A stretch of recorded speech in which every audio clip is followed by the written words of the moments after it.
Catechism questions for our older kids focus on the second and third commandment. Now, last week we looked at the first commandment. This week we're on the second and third. Those three commandments are really commandments about how do you love God. Because remember, the two great commandments that Jesus summarized, love God and love your neighbor. First three of the 10 commandments deal with loving God.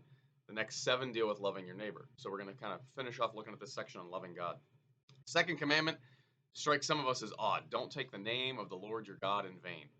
Right? What does that mean? It means don't use God's name in a flippant sort of way, right? Don't just walk around saying, "Oh my God, I can't believe blah blah blah," or "I swear to God," right? If you swear to God, you're calling on God to witness to the truth of what you're saying. You don't want to do that in a light matter, right?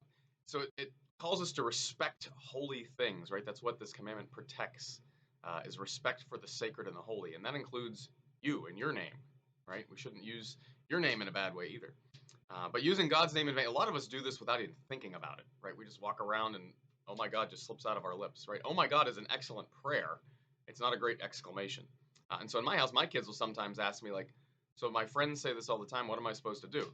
I don't want to ignore it, but I also don't want to be the jerk who's going around saying, you shouldn't say that. That breaks the second commandment, right? You don't necessarily, you family choose where you want to draw your line.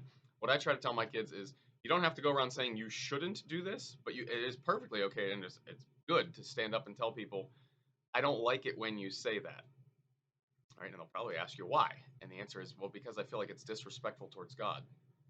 And you can just leave it at that. You've stood up for it. You don't have to say anything. You don't have to keep fighting them and make them stop. Right? You can just bring it to their attention. I don't like it when you do that because I feel like it's offensive. And that's an okay thing. Right? And then the third commandment, keep holy the Sabbath day. Right? The Sabbath day is this great day of rest that God gave us and a day of worship, right? We celebrate the Sabbath day on Sundays now. Why did God give us this commandment? What is he protecting us from? He's trying to show respect for the sacred again, right? Because we need to take a day to set aside for God and for family.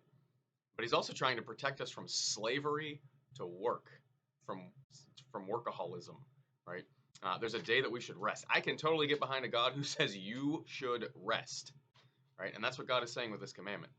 So the Sabbath day is about spending time worshiping God and spending time as a family and building up your family life. And that's going to look different in every household. But I love here on page 177, they give you a list of suggestions of things you can do on the Sabbath as a family.